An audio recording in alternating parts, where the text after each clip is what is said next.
Hello, movie fans, and welcome to Real Movie Talk. This is the show where we talk everything films in the industry that surrounds them. I am your host, Dec, and with me, as always, is Ben. Welcome to the podcast once again. And in today's episode, we're going to be going through all of the week's news, as well as discussing Ralph Breaks the Internet and the return of Adonis Creed in Creed 2. But before we get to those reviews, let's dive into the news. We have our first trailer for Disney's next sort of live-action film for Artemis Fowl. Now, this is based on novels as well, as far as I remember. I don't really know the source material. I've never read any of the novels. But this trailer didn't do much to actually get me or buy me into the concept. I didn't find the trailer that impressive. I thought it looked kind of cheap, if I'm honest with you. It kind of looked like just one of them, like every now and then Disney will release like a live action film that's just like dead miscellaneous and just kind of gets left by the wayside. That's what this reminds me of. Yeah, right. I am not familiar with the source material, so I don't know much about it. But I actually rather like the trailer. I know a lot of people online didn't, but I'm a big fan of Disney and fantasy and things like that, and it caught my attention. Yes, it's not the best trailer, but it and then like I think at the end it sort of got a bit matrixy and I was like, I don't know about that, but I really did like what I was seeing for the most part, and I'm a big Disney fan, so I'm looking forward to it, but it's not like my most it's really low down on my Disney list for next year. So Yeah, most certainly. I think it's interesting because what actually is the story of this? Because I mean, it's probably my fault for not looking into it, but I really didn't understand what this is actually about. it follows, I think, as far as can remember from reading up, is it follows a kid who's like a genius. I think his name is actually Artemis Fowl, and he sort of like has to battle with these people with I think it was fairies. Like there's that fairy that you see in the trailer, Yeah. and so that's as far as I know. But Hmm. yeah.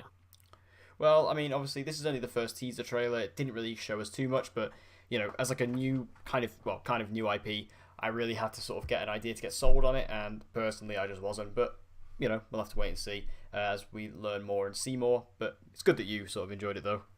It's always good to have one side of the coin. Um, so obviously, Spider-Man Into the Spider-Verse has been quite a big talking point over the past week. I know you've seen it. Which makes me very, very jealous indeed. I'm seeing it on Friday. But this is some pretty big news we've got coming out. So, as with anything in Hollywood, if it does well, you'll get a sequel. So we are officially getting a Spider-Verse into the Spider. What am I saying? Spider-Man Into the Spider-Verse sequel, which is going to be directed by Joaquin Dos Santos. Now, I believe he's pretty experienced in animation. Am I right? Yeah, as far as I know, he's done a lot of like the DC ones Yeah. and Superman Shazam shorts. Oh yeah. He did Avatar: The Last Airbender Ah, and that's what I was Legend of thinking of. Korra. Mm, That gets me excited. I love that. That yeah. gets me excited so Yeah. much.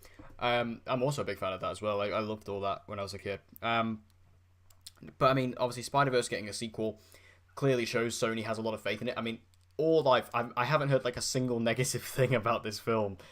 Coming out from all the early reviews. I guess you can talk about it a little bit. You have seen it. Yeah, I'm so happy it's getting a sequel. Yeah, I'm a big fan of this director, but I'm would like to see the writers at least come back from this first film. Hopefully they do. That's Phil Lord and Chris Miller. So obviously Lego Batman, Lego Yeah, Movie. yeah. I'm sure they will. But yeah, I think this So is really exciting. yeah, it's really exciting because they do such an incredible job in Spider-Man Into the Spider-Verse. If I'm totally honest, when I was going into it, I was like, okay, I think this is going to be a good film. I'm going to enjoy it. It shocked me. It was just incredible. Like throughout, one of my favorite films of the year. It's cracked my top 10. That's how good it is. Damn. And like, I did not expect an animated film to get into my top 10 over like so. Well, I just loved it, and I think it's definitely ripe for a sequel if they can do it right, like they've done the first film right. Yeah, I mean, just everything I've heard about that first film has got me incredibly excited. Like I say, I'm seeing it on Friday, so that's going to be really fun. And I think just the animation style. It's like an animation style we've never really seen before, and that's really unique in that way. Just the cast is fantastic. The idea of it. And what is going to be interesting to see is whether they'll be able to sell general audiences on this like multiverse kind of idea. See if they can get around that, because obviously you've got Spider-Man Noir, Spider-Ham, things like that. That's going to be really, really fun. So we also are going to be getting a all-female Spider-Verse spin-off, which is going to be directed by Lauren Montgomery, who has done a lot of the DC animated stuff, a lot of really good stuff as well. I believe she directed Death of Superman, which is, in my Uh, opinion, one of the best DC animated movies. I think that one is absolutely incredible. I might be wrong there, but yeah, she's definitely directed a lot of DC animated films in the past, and she's going to be directing the all-female Spider-Verse film, so I assume this is going to be following the lead of Haley Steinfeld as Spider-Gwen. And then they can bring in loads of other ones as well, like Spider-Woman. You could also bring in Silk, who, I mean, they announced a live-action film for her, but I honestly feel like they could just mold that into here. But what's also interesting to note is that they did say that all of the characters in Into the Spider-Verse has been modeled after the voice actors who are playing them. So, realistically, whoever they cast as Silk, they could also cast as the voice in this movie and then do it that way. But an all-female Spider-Verse spin-off, there's so many different versions of Spider characters they can use. It's just really like, the horizon for this is just so wide.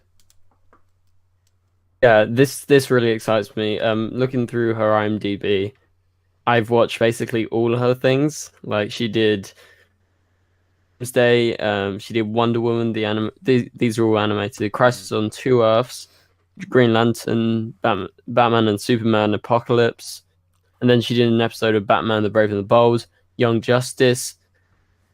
My favorite show is Scooby Doo. So So yeah, excited. very very good resume there for this Yes, project. yeah, very very solid animated resume. So perfect choice once again for animation, like in terms of director. And I really, really liked Spider Gwen in this film, and I think there's, like I said with the sequel, I think this has a lot of potential as well. I think I would be for the sequel right now, but I really would like to explore this as well. Yeah, I think this is gonna be really fun. Especially if Haley Steinfeld's sort of able to take the lead here. I think that's gonna be really good. I'm a big fan of Haley Steinfeld. Obviously she's gonna be in Bumblebee as well, so I'm really excited about that. So if that happens, then that's great. And just all the other characters, like I say, the potential with this is just limitless. So that's gonna be really fun. Obviously, this is gonna take a few years for these to sort of come into fruition, but once they're here, I think it's gonna be a real treat for everybody. Now, Kingsman 3, which is a movie I'm still a bit confused about, is apparently the screenplay is done, it's written, and it's going to start filming in, I believe they said, summer of 2019. Now, I'm still confused on this whole Kingsman situation. Like, what is coming? What are we getting first, Kingsman 3 or the prequel? I think we're getting the prequel first, if I'm right in saying. I think we're getting that, and then I think we get Kingsman 3 after, as far as I know. Yeah, But I think that's the way it's going, because we're getting a lot of casting for the prequels at the moment. Like, we're getting like a lot of different castings coming through. Whereas Kingsman 3, this is kind of like the first sort of news we've gotten. And I'm just confused because obviously Taron Egerton, I don't know if we reported on this in a previous episode or not, but he said that he would not be appearing in the next Kingsman movie. Now, I read that as the next Kingsman movie is the prequel, so therefore he's not in it. So, you know, I assume that's the way it's going, but, I've said this before, besides all that, that Kingsman is probably one of my favourite sort of movies at the moment. It's the first one, especially. And I was a little bit softer on the second one just because I still just enjoyed it. So I'm definitely down for Kingsman 3 as long as they take it back down to kind of what the first one was. But Kingsman 3, I'm definitely excited about it. Matthew Vaughn is returning to direct it, so that's going to be really fun. yeah, I think it's a bit confusing right now. I think they do have to come out and say what's what, Yeah, what's yeah. coming first. I don't know. But yeah, I'm excited. I like Kingsman 2 quite a lot, probably a lot more than a lot of people. I really like the first one, but it's not like one of my all-time favorite films. Like a lot of people say it's one of the best action films. But it's not like one of my favorites. I think for me, like, Kingsman, the first movie, was like one of those things I wanted to watch for a really long time, and eventually I did sit down and watch it, and I just loved it so much, and I just watched it like immediately again because I adored it so much. I thought it was so much fun, and just a blast, and I love how British it is. And that's what kind of annoyed me about the second one a little bit, is that, they brought in like the Statesman, and it kind of went outside of the UK. I think Kingsman 3 needs to stick in the UK, kind of like how people say that Harry Potter needs to stay in Europe. I think it's kind of the Yeah. same thing that can be applied to Kingsman, because it's such like the first one was such like a British thing. I think you need to stick to that, because it is really funny when it plays on British humor, and I think it works a lot better, especially with Matthew Vaughn, obviously the director, writer. I think it works in that sense a lot better. Now, F. Scott Frazier is being penned to write a Gears of War movie. This kind of came out of nowhere. Every time I see like a video game announcement, I'm always kind of like, here we go again. Now, Gears of War, though, I will say, that is a very cool franchise. Very good potential for a film. Will it work? Probably not. But I'm willing to give it the benefit of a doubt once again. Like, I'm always like very anxious with these video game films, where I'm always like, I'll give it a chance, because I really need just one to like really succeed. Like Tomb Raider got close. It got close. But I'd say that probably is the best video game movie ever made. But I think Gears of War could be something. I haven't played Gears of War, but I know a lot of people that like it, so that's good. I actually really love Tomb Raider. I think it's a really good film, personally. It's, I think it's definitely the best video game film. That I want a sequel to that, by the way. And the only thing that sort of worries me about this is not about Gears of War director, because he did XXX Return of Xander Cage. Didn't really like that at all. He I was have a only a soft spot for that screenwriter. movie. A screenwriter, but still. Like, Yeah, just a little story about that film. When I watched that film, I saw it in IMAX, and it was just me in that screen. I had the entire IMAX screen to myself. It was beautiful. And I just kind of enjoy that movie for how stupid it is. That's the second film. To be honest, the third one's the only one I've seen. But I just enjoyed it for how stupid it was. Like, it's one of those films that's just so bad it's good for me. I just found it really entertaining. But yeah, Gears of War, I'll definitely say that. The thing is with Gears of War, it's got really good characters in it, like Marcus Phoenix and Dom, Coltrane. It's got some really awesome characters in there, so how they adapt that, I think, is going to be fun. I wonder if they'll actually get John DiMaggio to play Marcus Phoenix, because I feel like they could actually do that. That would be quite fun. So I don't know, but I think this one actually has potential. This is an interesting one to do to adapt into a film. So, I'm definitely open to this. Now, we're also getting a Blue Beetle movie, which this news also kind of took me by surprise, but I have to say, I am all over this. Like, I am so down for this. I think this is a great idea. Now, Blue Beetle, there's been a few different iterations over the years. Obviously, we had, like, Ted Kord, who's probably the most famous one, but this one in particular is going to be Jaime Reyes, who is the young Latino holder of the mantle. Now, this film is going to be directed by Gareth Dunner Alcoa. So he's going to be writing the movie. He's going to be writing the screenplay. But what do you think about a Blue Beetle movie? This really excites me. I'm a massive Blue Beetle fan. He's actually one of my favorite superheroes, if I'm honest. If I look back really and cool, yeah. think about it, especially like Jaime Reyes, because he is sort of a more new version of Blue Beetle, and properly into DC was Young Justice, and he's a big character on that. And I'm just a massive fan. It's very nostalgic for me. Like, I was watching that when I was like, I don't know, when it came out, like when I was like 10 or 11 or something like that. This is like incredible. And I know the director has actually been working on the new Scarface film, which has caught my attention. So I'm looking forward to this. He hasn't really done any like big films as of right now, so this will be his like. So yeah, a Blue Beetle movie, I just think sounds really exciting. Like, just like you, I'm like a huge fan of Blue Beetle. Like, I think it's really cool, especially the Jaime Reyes version. I think that version was just, very relatable. He was younger, he was fun, he was cool, and kind of similar in a way to Spider-Man. He really like enjoyed the power, although at first it was quite scary, obviously for like a young person to have that kind of power with the Scarab and things. He kind of adapted into it fairly quickly and was able to use it for good. And I just think Blue Beetle was a really fun and unique character, and I like that aspect of him. So I'm definitely down for a movie. It's definitely surprising, and it's kind of weird because this kind of reminds me of when DC, kind of like a year or two ago when they were just like announcing random projects. It does kind of give me that vibe, but given the fact that they are kind of going with more random obscure heroes now, it looks like, instead of the main ones, I think that this could be something cool. So also, there's a new speaking of like Disney live action earlier, there's gonna be a new Disney live action Pinocchio movie, and the casting for Geppetto, or at least is in talks, is going to be Tom Hanks. So I mean, if you need a bankable star, you've got one. Yeah. So recently, Netflix also announced that they were doing a Pinocchio film, an animated one from Mm, Guillermo del Toro. I think we may have talked about that, but that yeah. excites me so much. I'm a massive Guillermo del Toro fan. He's one of my favorite directors. So, the other film for the live action one also excites me. So I'm excited about two Pinocchio projects right now. Hopefully they get a good director. I don't know if they've set one as right now. Don't think so. You know, No. you know, Tom Hanks is Tom Hanks.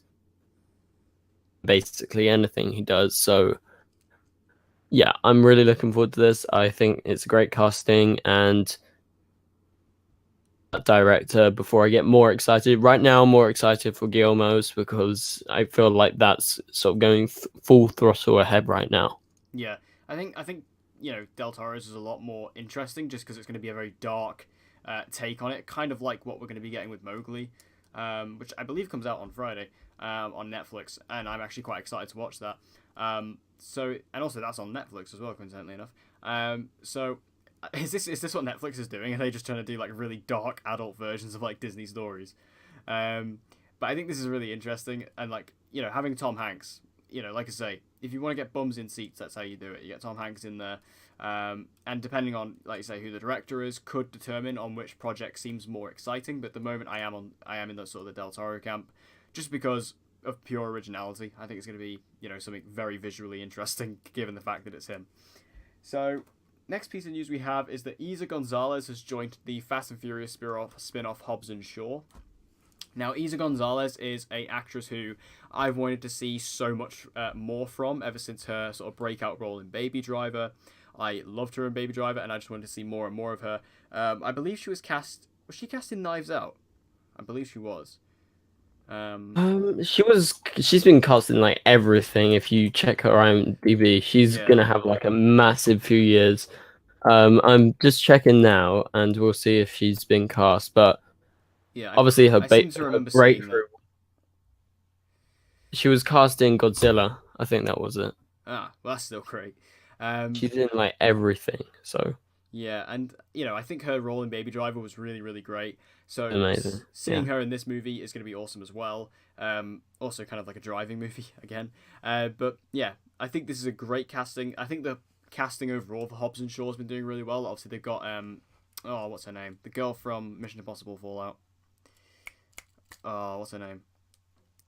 Never mind. It's Shit. the blonde Wait. one. She's the really Oh, awesome no. blonde girl from Mission Impossible Fallout. She's also been cast in there, and she's really awesome too. So I think this movie's coming together quite nicely. I'm quite a big Fast and Furious fan, so I am excited about this.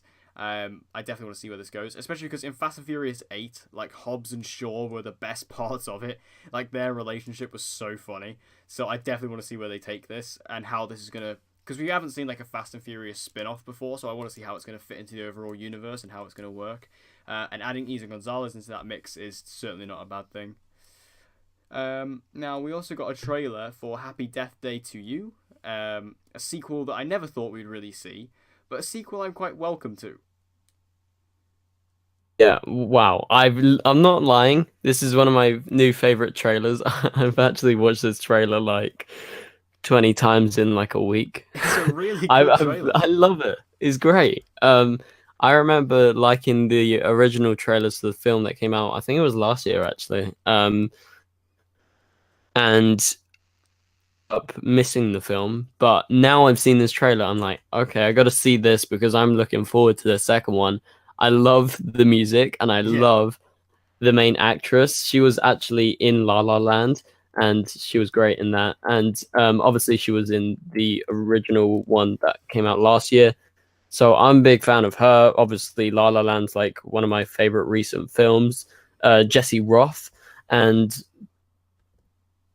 it was just like it's so fun seeing her sort of giving no shits about life, you know, Mm. and just sort of all of her anger out on everyone was just hilarious, and I love the music, like how they intertwine. It's just great, and yeah, so Yeah. I'm So really looking have you forward seen to the it. first one? I missed it. I'm gonna watch it like really soon. The first one is a lot of fun. I kind of went into it. I thought it was going to be terrible, um, but it's actually fairly competent, and it's actually just a really fun movie. And she's great. Like she is fantastic in that lead, and I think she does a really good job of carrying that movie on her shoulders. And obviously, it's a very typical kind of concept. We've seen it before. You know, it's Groundhog Day, Edge of Tomorrow, but it's in a bit more of a horror setting, and it is really fun. And there's a cool twist involved, and like you say, you get a fun vibe from this trailer. Like that is what the first movie's like, and I like the twist they have in this trailer. Where obviously I'm not going to spoil the movie for you, but it's different in how they're doing it in this one, in terms of how the repeating of the day happens. But this has got to be one of the most unlucky people in the world. But this is just a really fun trailer. I loved it. Like I say, the music having "In the Club" by 50 Cent is a brilliant choice for any trailer, especially one like this. And yeah, I like the fact that they've just kind of accepted the fact that Happy Death Day just became like this kind of like a little cult film that a lot of people actually really enjoyed. And it's kind of the Blumhouse model where like they'll make like a ton of films on a really low budget. One of them will stick, it will make their money back, and then they'll do a sequel to that. And that's kind of what they're doing here. So I'm very open to this. I'm very, very happy about this, and I will definitely see this. I think this is great. Now, we also got some Captain Marvel news. We're going to end off with some Marvel news in general. So we got a new Captain Marvel trailer, a poster, sorry, today, which is... I have kind of mixed feelings on the poster. I really like the poster. I think the colors like really popped. Mm. And so yeah, I'm really kind of actually looking forward to the film. I really like the first trailer. Really do like Brie Larson. I'm a big fan of her. I think she's a really good actress. But sort of like I don't know how it's gonna go. Like I'm sort of like on edge right now. I'm excited because of various different things, including Brie Larson, Samuel L. Jackson. I don't know. I'm sort of like, do we need it? I know it's to lead into the future, but I feel like they're shooing it in before Avengers. Yeah, Me. it's weird. I mean, I think the movie will be good because obviously Marvel, they haven't necessarily made a bad film up to this point. Well, Marvel Studios with the MCU. I mean, this poster, like it kind of, although it does pop really nicely, I think it looks a bit CGI heavy. Not CGI, sorry, like Photoshop heavy. Like around her face, I don't know what it is. It's a bit off-putting for me.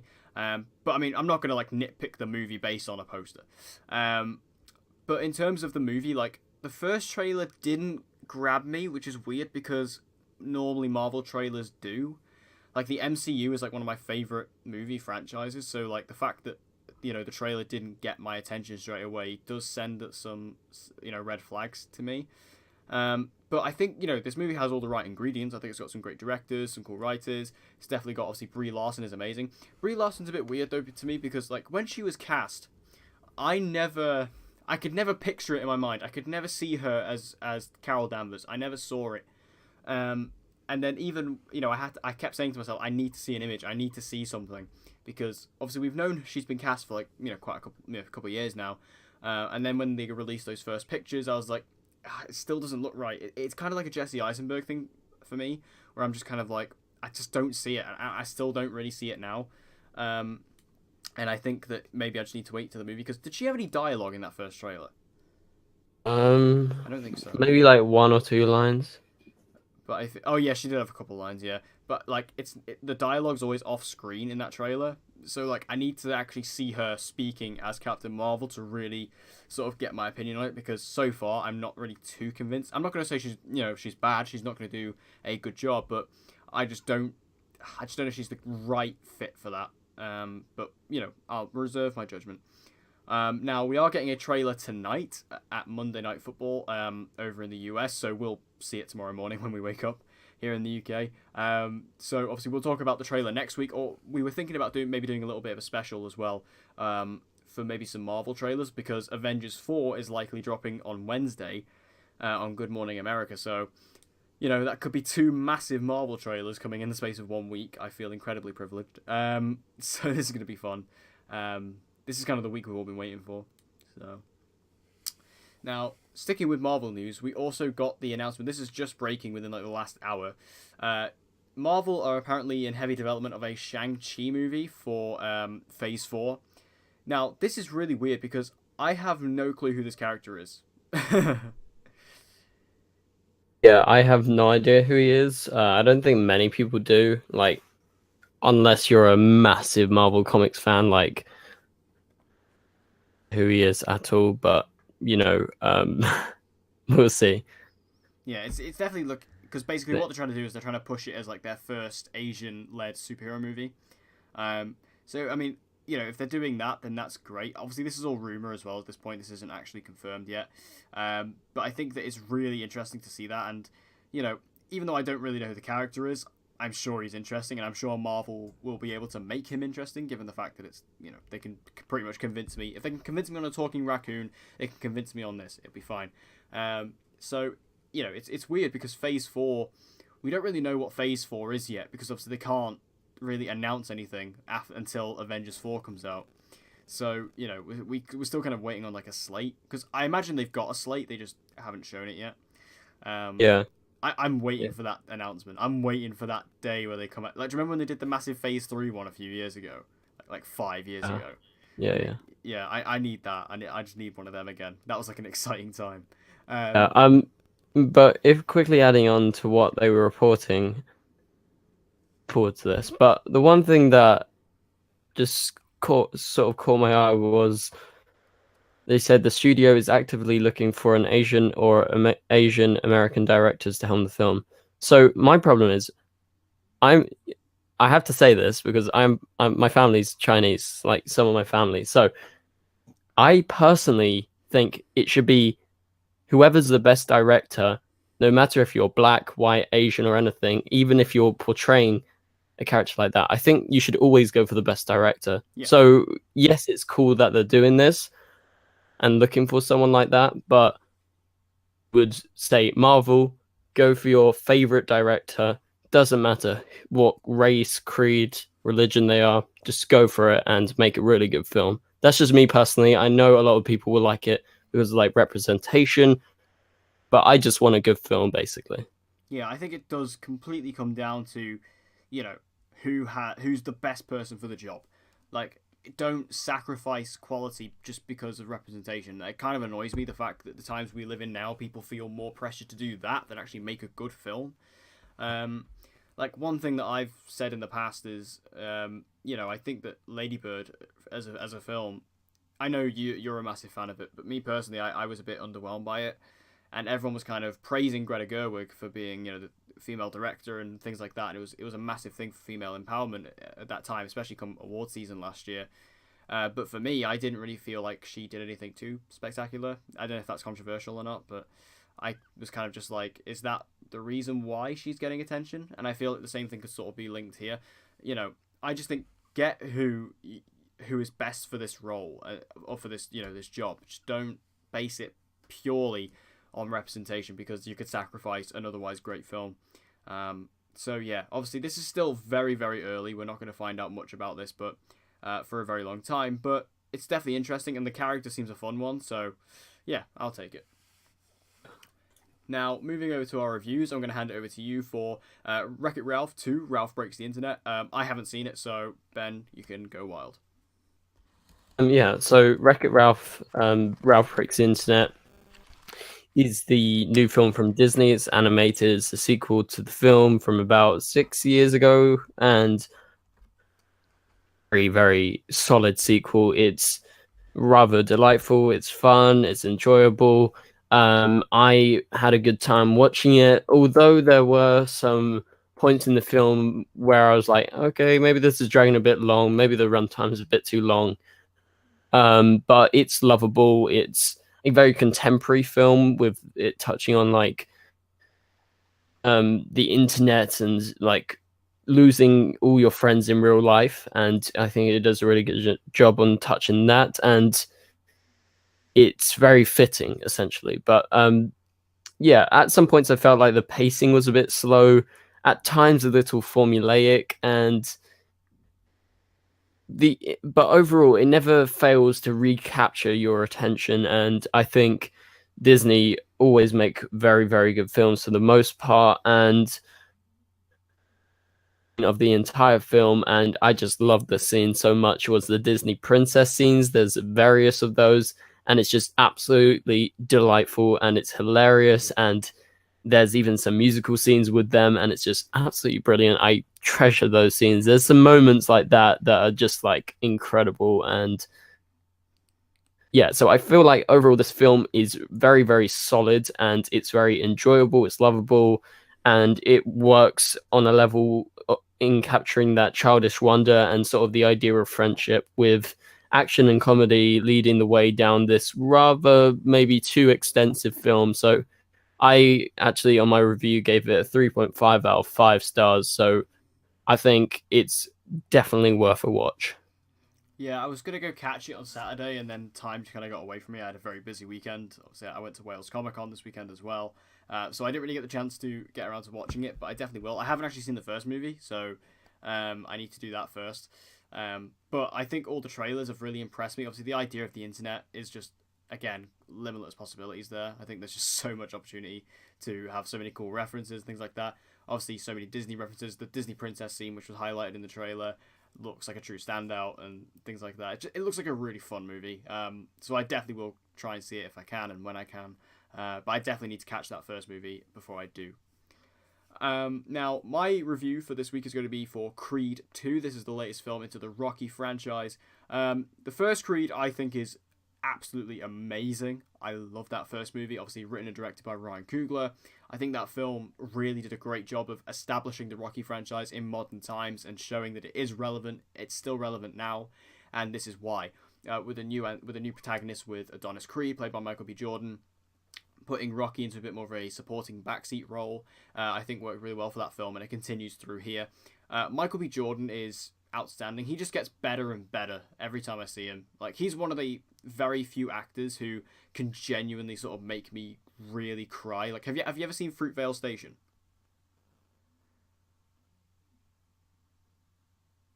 I think I cut out. Have you ever seen Fruitvale Station? No, I haven't. That film is probably the only film I can think of where I actually cried. And I mean, I tear up a lot, but I don't like physically cry. And like in Fruitvale Station, I cry a lot. I was like uncontrollably crying in Fruitvale Station, and that was also directed and written by Ryan Coogler as well.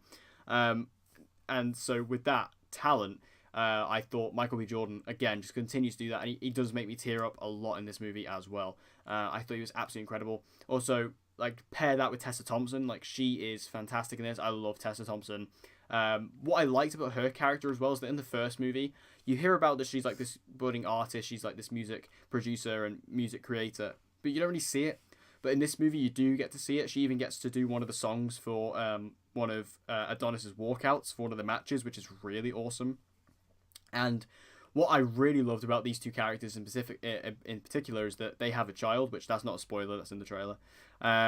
So them two actually have a child, and it's a particular element to these two characters that adds a lot of depth and humanity, and adds a lot of stakes for Adonis as well. So I really like that addition. Stallone continues to impress me, given the fact that he's, you know, your typical kind of 80s action star. In this role of Rocky, like in the Creed films, he's just got this such emotional edge to him that he really just adds like so much depth to any scene, and I think the way he brings it is just, you know, full force. He's fantastic in this movie as well. Some of the scenes he has with Adonis, and he even has his own little emotional story, which gets a nice little bookend at the film, is really great too. And it's funny and quite sad because apparently this is going to be his last time playing Rocky. That's what he said anyway. So we'll have to wait and see if they do a Creed 3, but I'll get to that in a bit. The Dragos, obviously this was like the big thing for this movie, is Creed versus Drago once again. Obviously we had Dolph Lundgren returning as Ivan Drago, he was, he doesn't get that much screen time or that much dialogue, but when he is there, you can just see that he's kind of evil in a way, but he's kind of regretful at the same time as to what happened 30 years ago. And there is just a perfect moment between him and Stallone. Not even a word spoken, just the way they look at each other. You could just see the history there, and it's fantastic. And then Victor Drago, who is like the big sort of fight in this film, he was just huge and terrifying. He is dangerous and relentless. And what I love is that Rocky even says to him, and this is again a line that's in the trailer, he says, you've got people who need you now. You've got something to fight for. He doesn't. He's got nothing to lose. And you can see that. Like, he was raised in hate, and he literally just comes out swinging. He's like a wrecking ball. He's absolutely devastating in terms of the way he fights. And it's dirty, it's brutal, and I think that it's really, because you feel these punches when you're in the ring. You feel these punches, and I think that also comes down to how well directed this film was. Stephen Cable Jr. takes the reins of this film, and he did a great job picking up where Ryan Coogler left off, and just the way all the fight scenes come together. They're really exciting, they're riveting. You feel those punches, you feel like you are in that ring with these two, and I think that just adds to the overall experience of it. The music, the score is beautiful in this, just so motivational, so emotional, so gripping. Just makes you want to work out, makes you want to go to the gym. You really want a body like Michael B. Jordan in this. And also I have to say the soundtrack is absolutely excellent as well. I've been listening to that non-stop since I came out of the movie. Tessa Thompson gets a couple of songs on the soundtrack, which is great. And there's just lots of really good music on there. The Rocky theme, of course, is included. When you hear that, it just gives so much energy into a scene. I mean, it's filled with energy as is, and then you get that. It's like on steroids. So yeah, Creed 2, as you can tell, I absolutely loved it. I thought it was great. Not quite as good as the first movie, but still very, very good. It's a great sequel. It's a great film in its own right. I just adored pretty much all of it. I thought it was so good. Really, really loved it. There's just, and in regards to Creed 3, I don't know if they'll do it. I don't think they should, because I don't really think, in terms of the Creed story, I don't think you can go bigger than Creed versus Drago. Like the Sons sort of rematch, I don't think you can go bigger than that in regards to Creed. So I don't think they should do another one. I think you should just leave it here, be perfectly fine. But knowing Hollywood, we probably will get a third one. But yeah, Creed 2, fantastic film. Are you going to go see it anytime soon? Yeah, I'm going to go see it. Bit of time. I've never watched a Rocky film. Well, I've never seen any of the Rocky films except for Creed, so it's all good. Creed. So I do want to go see it because everyone's saying it's really good. To watch Creed first, so I might do that before I go see it. Yeah, it's really great. You should definitely see it. So that brings us to the end of this episode of Real Movie Talk. Obviously, we had a lot of good news there, a lot of really cool reviews. We might be doing a special. I'm not going to guarantee this, but we might be doing a special later on in the week after the Avengers 4 trailer drops. So we're going to do like mini breakdowns on the Captain Marvel trailer and the Avengers 4 trailer. We'll see what happens, cross that bridge when we get to it, but we'll see how it goes. But until then, we'll obviously be reviewing a next group of films next week. Off the top of your head, do you know anything? I mean, I'm seeing Spider-Verse on Friday, so we can maybe do that. I'm seeing lots this week. I got Mortal Engines on Wednesday, Bumblebee, I think on Sunday. Seeing The Favourite again. Are you seeing Bumblebee on the 16th? On the 9th. On the 9th? Oh, damn. I'm seeing it on the 15th. Yeah. And then I'm seeing The Favourite on Saturday again. And yeah, and then next week's Deadpool. Oh, this is quite interesting, actually. I'm just looking at IMDb. There's so this week on the 7th, there's actually quite a bit out. Like Sorry to Bother You comes out, which that looks great. Watch that. Watch that. It's so weird. Yeah, I've heard. I think it looks really cool though. Like The Old Man and the Gun comes out as well. I love that. Watched it twice already.